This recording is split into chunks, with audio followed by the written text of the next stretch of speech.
So, ayun na nga, since first time ko talaga mag-attend or makiselebrate ng Navratri dito sa India, kompleto talaga ako dyan ng mga jewelries and dress. Kadalasan kasi, ganito talaga yung mga damit at design tuwing Navratri. Meron din naman sa iba na simple lang, pero since first time ko nga ay talagang pinili ko to. Sa mga di nakakaalam, ang Navratri is a Hindu festival that spans 9 nights and it's celebrated every year in the autumn. This is also a auspicious festival celebrated all over India for different reasons every year. It is culturally dedicated to Goddess Durga, an exemplar of Shakti or the cosmic energy, and is believed to accord spiritual and worldly fulfillment.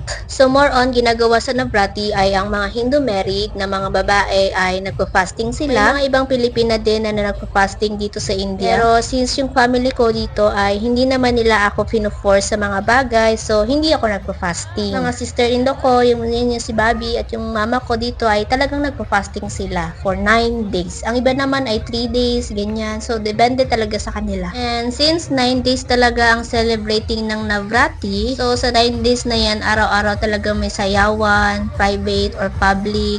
So on this day only, 1 day lang talaga na atidan namin, which is ito nga. Since private event ito at yung brother-in-law ko ay kasama sa organizer dito, kaya naman nakikita nila or kung sino man sa 4,000 na tao dito ay meron din kaming logo dyan, yung company nila or agency, parang partnership, or I don't know din if is nag-sponsor din talaga sila. So, since private event nga itong natindan namin, so may mga bayad yan siya for entry na para bang kailangan ng pass para makapasok. So, since partnership nga sila ng yung asawa ko at saka yung brother-in-law ko, so libre na kaming lahat dyan. Kasama yung mga baby ko, sister-in-law, and kami-kami lang yung mga ano dyan, mga libre. And then the rest is may bayad na talagang 200 RS. So, dahil nga private ito ay umabot talaga ng 4,000 na katao. Yes, 4,000 as in 4,000 plus. At talagang sold out sila. So, dahil nga marami, so meron talaga yan sila hinar na mga bouncer kasi in case may magkagulo or anything, syempre hindi yan mamawala sa mga sayawan. Pero natapos naman yung event na wala namang gulo kasi may mga nakikita din talaga akong pulis sa gilid. So, more on talaga, sobrang successful talaga ng event nila. And sa 9 days nga yan ay may mga ritual sila everyday, like nagpre-pray.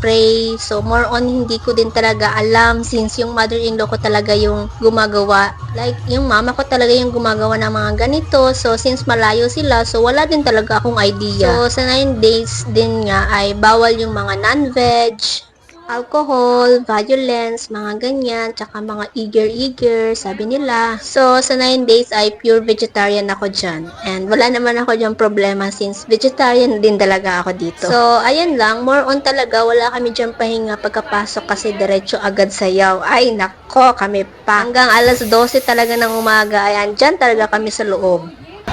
Yun hindi. Tura-tura. Acha, tum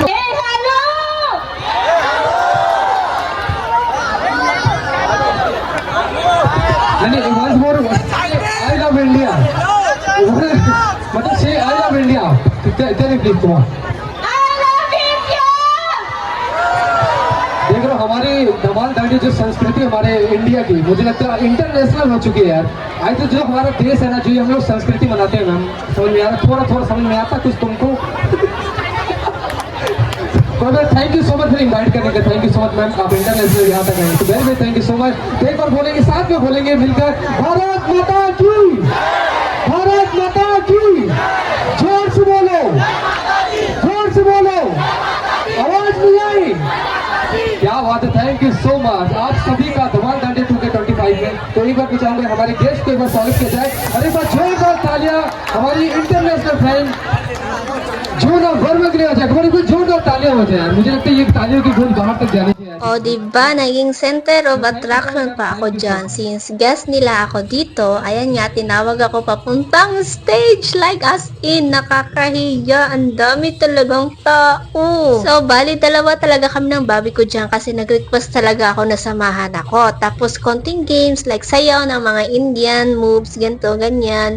Pero, Diyos ko, sakto naman na pumunta siya ng CR. So, ako lang talaga andyan. So, ayun na nga, wala na talaga akong hiya-hiya dyan.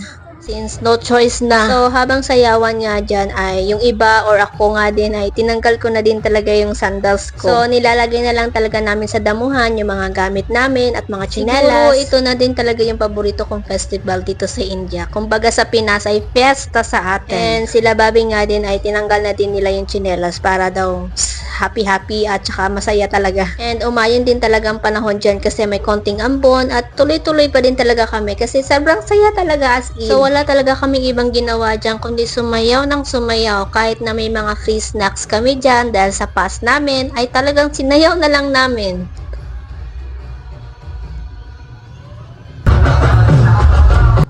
So, pagkatapos nga niyan, around 12 AM na talaga, medyo naglas na din yung mga tao. Since andito ako sa gilid, ayan yung logo nila, Weapon Rank and Digitalk. So, ayan yung company nila and agency. Since patapos na din and inalaw na din talaga yung mga tao na pwede kumain sa gitna, since by group and makikita mo talagang ang sasaya ng mga kabataan. And yun na nga, inalaw din ang lahat na kumain. And after that, tapos na yung event, kaya naman yung mga organizer ay pwede naman daw iwan yung mga kalat after kumain, kaya naman ang dami talagang water bottle. Kikita nyo talaga sa picture ko na ang daming water bottle kasi tapos na yung event. Since maglilinis naman daw sila after nito, kaya naman yung brother-in-law ko ay alas 5 na talaga yun siya nakauwi ng bahay. And kami naman ay umuwi din ng mga 1 AM na din since may mga free snacks nga kami, so kinuha pa din namin yun. And after that event na uwian na talaga namin ay umulan na hanggang kinabukasan. So talaga namang pinatapos talaga muna yung event nila. Kinabukasan nga nito, since yung brother-in-law ko nga ay kasama sa nag-organizer na sana dapat daw ay chocolate hampers yung gift ko, but since nawala daw yung ibang gift sa likod, may mga kumuha ata since sa dami naman talagang tao ay talagang hindi na mapapansin. So imbis na chocolate hampers yung matatanggap ko ay naging flowers na nga lang. Hay nako, sayang yung chocolate. Nang kinabukasan nga nito ay balak pa din talaga namin pumunta sa ibang event which is yung libre na, and kasama ko nga si Bobby since siya naman talaga yung laging nag-aaya sa akin. Pero mga hindi ako makalakad ng maayos gawa sa sayawan. Kasi ba naman yung sayawan nila ay talagang parang cardio. Todong todo talaga yung sayawan, tapos may pa jump pa or anything. Makikita nyo naman sa video. Grabe talaga yung pagod ko kinabukasan nito. Tapos need pa namin magising ng umaga since nga rent lang yung namin, yung mga dresses. So kailangan talaga namin ibalik ng alas 11 ng umaga. Since first time ko nga ganyan kinalabasan, so hindi na lang kami tumuloy sa ibang event para makisayaw. So ayan lang, wala talaga kami dyan upo and na-enjoy ko talaga sobra itong Navratri. Sa susunod ulit next year. Thank you guys for watching. Follow me on Instagram, Facebook page, and here also sa YouTube. Subscribe na din for more videos sa amin, Akshat and Jonah, mga nakatira dito sa India. Maraming salamat. Break.